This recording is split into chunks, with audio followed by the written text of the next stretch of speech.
दोस्तों, दयालु व्यापारी और चोर की कहानी में आइए देखते हैं कि ऐसा क्या हुआ कि जिससे चोर की सोच ही बदल गई। एक समय की बात है, एक गांव में रामनारायण नाम के एक दयालु और धर्मपरायण व्यापारी रहते थे। रामनारायण जी का मानना था कि दूसरों की मदद करना सबसे बड़ा धर्म है। उनके पास जो भी व्यक्ति उधार मांगने आता वे उसे मना नहीं करते थे। वे अपने मुनीम लक्ष्मण को बुलाते और उधार मांगने वाले व्यक्ति से पूछते, भाई तुम उधार कब लौटाओगे, इस जन्म में या अगले जन्म में? ईमानदार लोग कहते, रामनारायण जी हम तो इसी जन्म में आपका कर्ज चुका देंगे। और जो लोग चालाक और बेईमान होते वे कहते, रामनारायण जी हम आपका कर्ज अगले जन्म में लौटाएंगे। और अपनी चालाकी पर मन ही मन खुश होते कि क्या मूर्ख व्यापारी है, अगले जन्म में उधार वापसी की उम्मीद लगाए बैठा है। ऐसे लोग मुनीम लक्ष्मण से पहले ही कह देते कि वे अपना कर्ज अगले जन्म में लौटाएंगे, और लक्ष्मण भी कभी किसी से कुछ पूछता नहीं था। जो जैसा कह देता लक्ष्मण वैसा ही बही में लिख लेता। एक दिन एक चालाक चोर सुरेश रामनारायण जी के पास उधार मांगने पहुंचा। उसे मालूम था कि रामनारायण जी अगले जन्म तक के लिए रकम उधार दे देते हैं। हालांकि उसका असली मकसद उधार लेने से अधिक रामनारायण जी की तिजोरी को देखना था। सुरेश ने रामनारायण जी से कुछ रुपए उधार मांगे। रामनारायण जी ने मुनीम लक्ष्मण को बुलाकर उधार देने को कहा। लक्ष्मण ने सुरेश से पूछा, भाई इस जन्म में लौटाओगे या अगले जन्म में? सुरेश ने कहा, लक्ष्मण जी मैं ये रकम अगले जन्म में लौटाऊंगा। लक्ष्मण ने तिजोरी खोलकर पैसे उसे दे दिए। सुरेश ने भी तिजोरी देख ली और तय कर लिया कि इस मूर्ख व्यापारी की तिजोरी आज रात में उड़ा दूंगा। रात में सुरेश व्यापारी के घर पहुंच गया और वहीं जानवरों के तबेले में छिपकर रामनारायण जी के सोने का इंतजार करने लगा। अचानक सुरेश ने सुना कि भैंसें आपस में बातें कर रही हैं और वह भैंसों की भाषा समझ पा रहा है। भैंसों की बातचीत में एक भैंस ने दूसरी से पूछा, तुम तो आज ही आई हो बहन? उस भैंस ने जवाब दिया, हाँ आज ही व्यापारी के तबेले में आई हूँ। रामनारायण जी का पिछले जन्म का कर्ज उतारना है। और तुम कब से यहाँ हो? उस भैंस ने पलटकर पूछा तो पहले वाली भैंस ने बताया, मुझे तो 3 साल हो गए हैं बहन। मैंने रामनारायण जी से कर्ज लिया था, ये कहकर कि अगले जन्म में लौटाऊंगी। रामनारायण से उधार लेने के बाद जब मेरी मृत्यु हो गई तो मैं भैंस बन गई और रामनारायण जी के तबेले में चली आई। अब दूध देकर उनका कर्ज उतार रही हूँ। जब तक कर्ज की रकम पूरी नहीं हो जाती तब तक यहीं रहना होगा।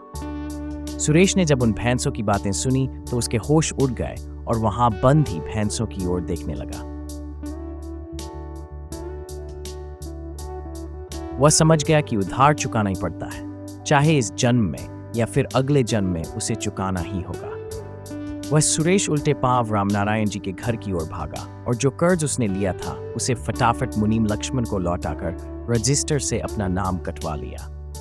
रामनारायण जी की दयालुता और उदारता की कहानी गांव-गांव में फैल गई। उनके पास दूर-दूर से लोग मदद के लिए आने लगे।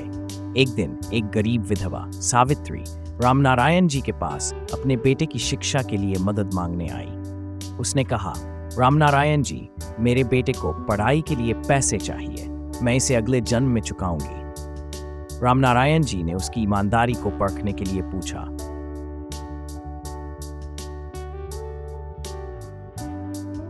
क्यों अगले जन्म में? क्या इस जन्म में नहीं चुका सकती?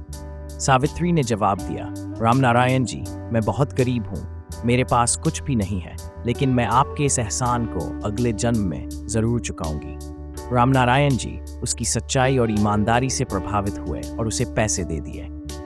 समय बीता गया और सावित्री के बेटे ने शिक्षा पूरी कर ली। उसने एक सफल डॉक्टर बनकर अपने गांव का नाम रोशन किया। उसने रामनारायण जी का धन्यवाद किया और उनकी मदद से प्रेरित होकर गरीब और जरूरतमंदों की मदद करने का प्रण लिया। संसार का नियम है, हम सब इस दुनिया में इसलिए आते हैं क्योंकि हमें किसी से लेना होता है तो किसी का देना होता है। इस तरह से प्रत्येक को कुछ न कुछ लेने देने के हिसाब चुकाने होते हैं। इस कर्ज का हिसाब चुकता करने के लिए इस दुनिया में कोई बेटा बनकर आता है तो कोई बेटी बनकर आती है, कोई पिता बनकर आता है तो कोई माँ बनकर आती है, कोई पति बनकर आता है तो कोई पत्नी बनकर आती है, कोई प्रेमी बनकर आता है तो कोई प्रेमिका बनकर आती है, कोई मित्र बनकर आता है तो कोई शत्रु बनकर आता है, कोई पड़ोसी बनकर आता है तो कोई रिश्तेदार बनकर आता है। चाहे दुख हो या सुख, हिसाब तो सबको देना ही पड़ता है। यही प्रकृति का नियम है।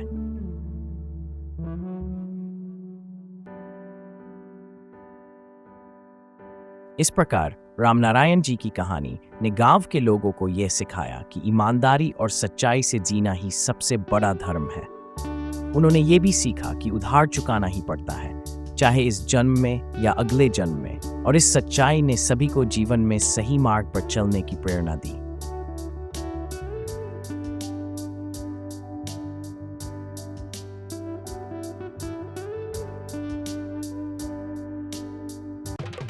दोस्तों, लैफ्स एंड मूव्स ऑफिशियल चैनल में आपका तहे दिल से स्वागत है।